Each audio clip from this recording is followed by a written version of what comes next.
नमस्कार, आप देख रहे हैं हार्ट ऑफ भारत। मैं हूं दिवाकर विक्रम सिंह।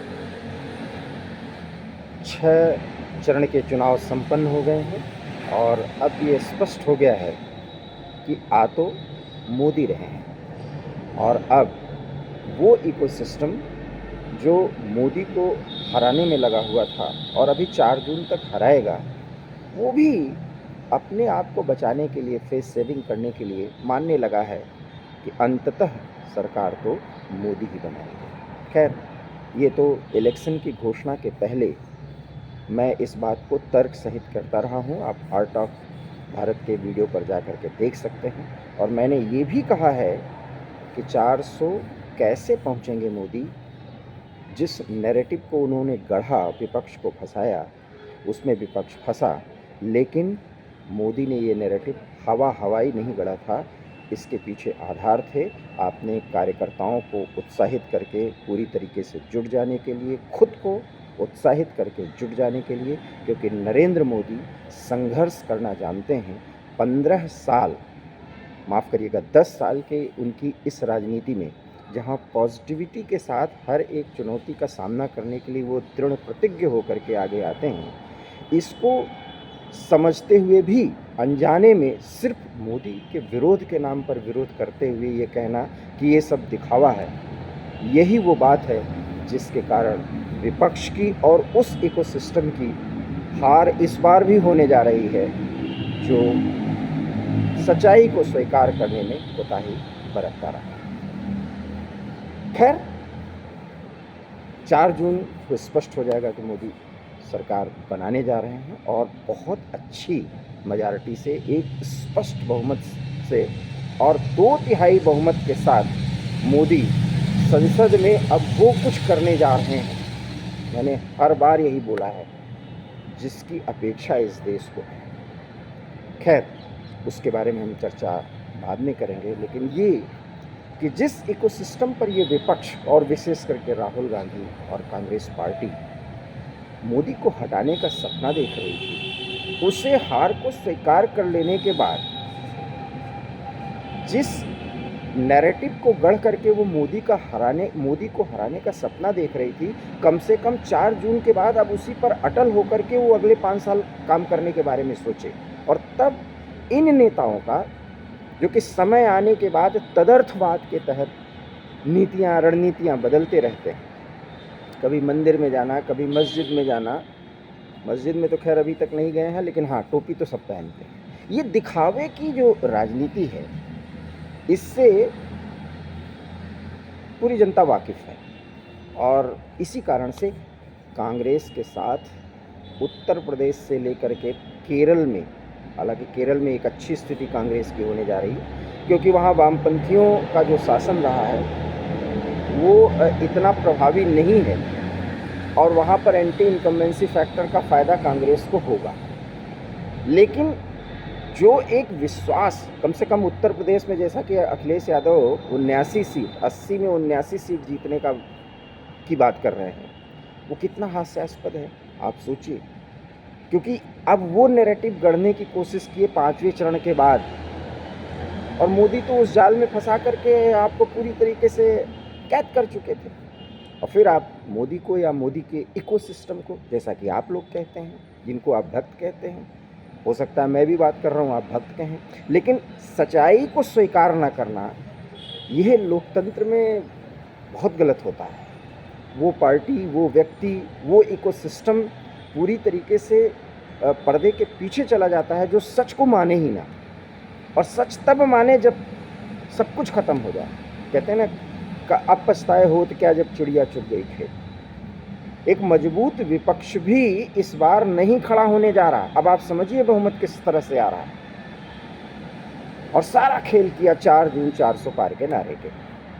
तो अब राहुल गांधी को सोचना चाहिए कि जो ये आर्थिक स्थिति को वो पूरे देश को एक तरह से सामान्यीकृत करना चाह रहे थे, सबको बराबरी का हक मिलना चाहिए, उस पर अब वो 5 साल कायम रहें और उस पर काम करते हुए देखें। उस पर अनावश्यक संसद में ठसक न मचाएं, सड़क पे न मचाएं, उस पर जब मौजूदा समय में जब भी वो संसद चले या जब कोई मंच हो तो उस पर ऐसा पक्ष रखें जिस पे मोदी सरकार जो तीसरी बार आ रही है वो बाध्य हो जाए सोचने के लिए। क्योंकि मोदी अभी जो सोच रहे हैं वो आपसे करा ले रहे हैं, क्योंकि आप मोदी को गाली दे करके ये मानते हैं कि हमने अपना काम कर चुके, और जनता मोदी से जुड़ जाती है और आपके विरोध में, और आपको लोग अभी भी राजनीति में अपरिपक्व मानने को बाध्य हो जाते हैं। तो कम से कम मोदी भक्त की श्रेणी में अगर ये माना जाए तो उस इकोसिस्टम को या राहुल गांधी तक अगर ये बात पहुँचे तो अब उनको गंभीर हो जाना चाहिए, और कम से कम 4 जून के बाद सचमुच में उनको विदेश यात्रा पर नहीं जाना चाहिए। नहीं, ये तो बात फिर स्पष्ट हो जाएगी, क्योंकि उनके बारे में कहा जाता है कि जब मौका आता है, समय आता है संघर्ष का, तब वो विदेश चले जाते हैं, फिर आते हैं और एक हवाई बात करते हैं और मोदी उसका मजाक बना लेते हैं। 10 साल से तो यही हो रहा है। इसलिए सच को समझिए, स्वीकार करिए हार, और बहुत गंभीर और संयत भाषा में, जैसा कि इस देश में परंपरा रही, कुछ ऐसे सांसद, कुछ ऐसे नेता रहे जो घोर विरोधी होने के बाद भी, उसके बावजूद भी दुश्मनी के अंदाज में अपनी भाषा नहीं बोला करते थे, और राहुल गांधी के मुंह से वैसी ही बात निकलती।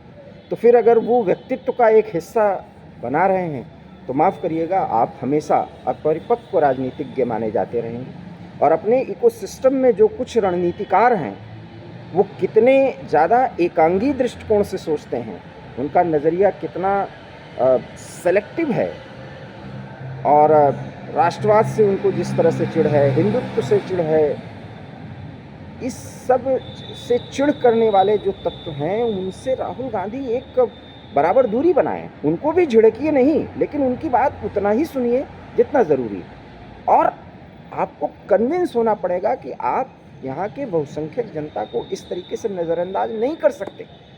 उन गलतियों को स्वीकार करते हुए उसको परिमार्जन करने की ज़रूरत है, लेकिन राहुल गांधी वही करेंगे, और जब वही करेंगे तो अब तो तीसरी बार मोदी आए हैं, मोदी स्थापित भी रहेंगे और 2029 में भी वही स्थिति बनाएंगे। ये आज मैं एक बहुत बड़ी बात कर रहा हूँ। 2029 की तैयारी मोदी ने हास्यास्पद स्थिति नहीं बनाई है, हंसी की बात नहीं की है। 2029 का आधार वो तैयार करेंगे, क्योंकि इसमें दो राय नहीं कि डिसीजन मेकिंग पावर उनके अंदर है, और कुछ ऐसे काम वो करते हैं जिससे देश की जनता कनेक्ट होती है, और जिसे आप भक्ति समझते हैं वो भक्ति नहीं है, वो इस देश की जनता का नज़रिया है। और माफ़ करिएगा और क्षमा करिएगा और अपने पर कृपा करिएगा, इस देश के लोकतंत्र पर कृपा करिएगा, क्योंकि विपक्ष मजबूत होना चाहिए।